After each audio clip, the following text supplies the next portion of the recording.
J Bills from Media Spotlight UK reunited. It's been a while since we done one of these. Yes, how you been? I'm good. I'm good. I remember you remember me from the last time when I was wearing the orange jacket. Absolutely. I'm a good man with faces, and I remember you. Well, I mean, Misfits 12. Let's get into that firstly. What a stack card this is. I mean, obviously, it's been like the past year and a bit as far as Misfits since you come on this journey. Each time an event has happened, like it keeps going up and up and up levels. Like, how do you feel in terms of like every time you see an event go down, that it just raises the bar every time? Well, I'm the old dude on the scene, so I always, I love my face in Misfits Fight Weeks is just Shocked. It's like, what's going on? yeah, but I break it down afterwards. I look at the numbers, obviously. How the events worked. When I say the numbers, I mean like in terms of viewers and stuff like that. Man, this Misfits has just taken off from day one. But then also you always think like, okay, it's got to like there's got to be there's got to be like a down part here somewhere, but it doesn't go down. No, it keeps going up. Even like after the Prime card, we went for a smaller show at the York Hall. So going from 27,000 in Manchester, smashing every pay-per-view record last year, and then going to the York Hall the next show. But actually, the numbers around the York Hall show, if obviously they weren't the Prime card numbers, but they were better than the one just before. Yeah, the attention was still there. Newcastle. So it's like, wow. It's growing. That's the growth curve. The Prime card, come on. I don't want to make the Prime card sound small now. Like, oh, we just done that. That was a lot of work. But to smash records, you've got to do a lot of work. But on this one, what's nice is always to see on the shows that aren't pay-per-view is that the curve's still going up, and that's what it's doing. And that's fantastic. Are we looking at this year, like, because 2023 we've seen a few pay-per-view cards, and then the builder cards like at least twice before going into a pay-per-view. Is that the intention going this year? Like, are we mixing up in terms of the pay-per-views with non-pay-per-views? I think we did 3 pay-per-views last year. I think this year you'll see probably 4 pay-per-views, 5 pay-per-views. I think we haven't done one in the States yet. That's something that we're definitely looking at. We're definitely looking at some big Prime card style things as well. So sort of pay-per-view and then super pay-per-view. So yeah, listen, I didn't really. I had a few days on the couch, didn't go anywhere over Christmas, and 2nd of Jan. Well, I spoke with Mams every day, anyways. Might as well spend Christmas together. So it's been non-stop, and the reason for that is we're already planning like where to put events on in September, which sounds mad being in January, but that's what we've got to do at the moment. To get venues is much more difficult than it has been, and we're trying to raise the level again this year. I'm interested in terms of because we've got AJ Bunker versus El Brook as the co-main event, and they co-main evented for on the last pay-per-view that they did together. Interesting thing to me, can we expect to see like a women's main event in a Misfits card like one day? Yeah, it's funny. So, okay, you can identify the main event this weekend with a mystery opponent and Ed Matthews, but I don't know. I think even like some of the pay-per-views, I just sit there and there isn't really like that classic boxing feel of main event.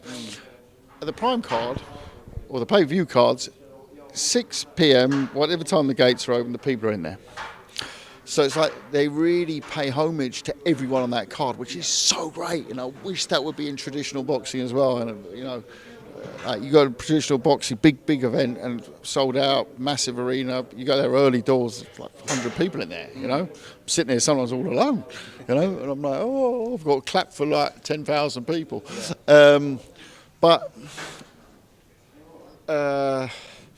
Yeah, there's absolutely no reason why. El does great numbers, AJ does great numbers, Astrid does great numbers. There's we had some fantastic female fights. Some of the most entertaining fights we've had on Misfits have been female fights. So no, it's 100%.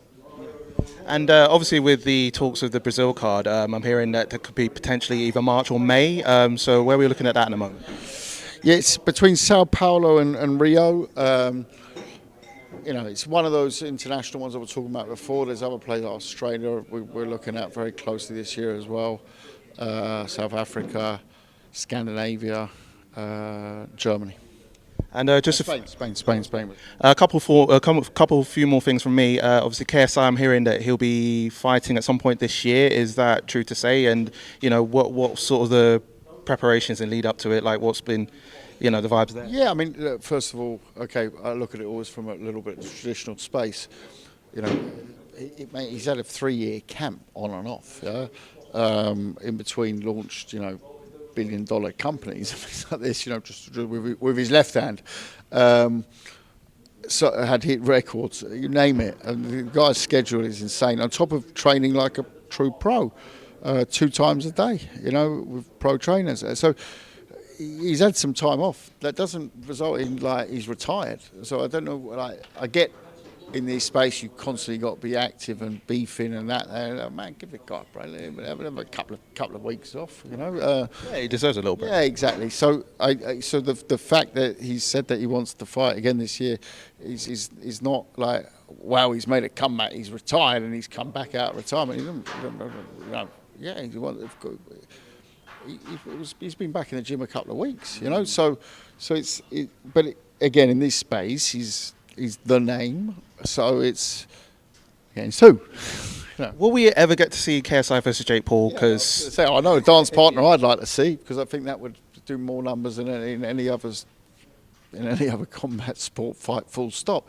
But at the same time, let's try and get it to work.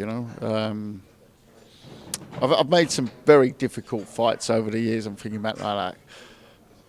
Klitschko versus Hay was a nightmare to make. It took us ages to make, but we got there.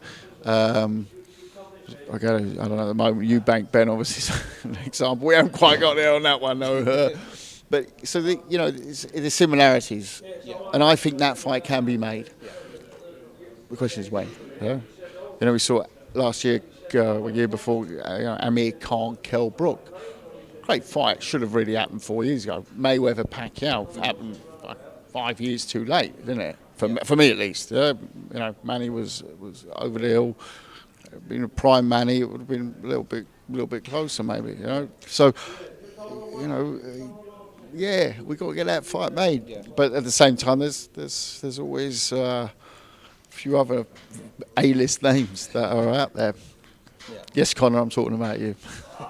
Finally, Anthony Joshua versus Francis Ngannou. I just wanted to get your thoughts on that, because obviously the cracking fight, especially the first 3 rounds, are going to be electric. I think Ngannou showed he can really box. I think where he's going to struggle is if the first 3 rounds are a shootout style thing, and they both come through it. He's going to struggle post the 6th round. I think stamina-wise, it's different to MMA. Different, and yeah, he's shown he can box, but Anthony's got that experience now at the 12-round level, and the longer it goes, I think it's scheduled for 10. I think it's either 10 or 12 rounds. So I'd be surprised if it was 12, but yeah, I'm not actually sure. I just can't see him doing the full 10 with AJ. I just think that he's going to be moving at a much quicker pace than Tyson was at the time. Just different style, isn't it? But those first 3 rounds, I think, are going to be tastier. Yeah. Well, I appreciate your time. I know you're a busy man, so appreciate it and to speak to you, and wish you all the best for seeing you in future events in Misfits. It's a pleasure, mate. Thank you so much. Thank you, mate. As always.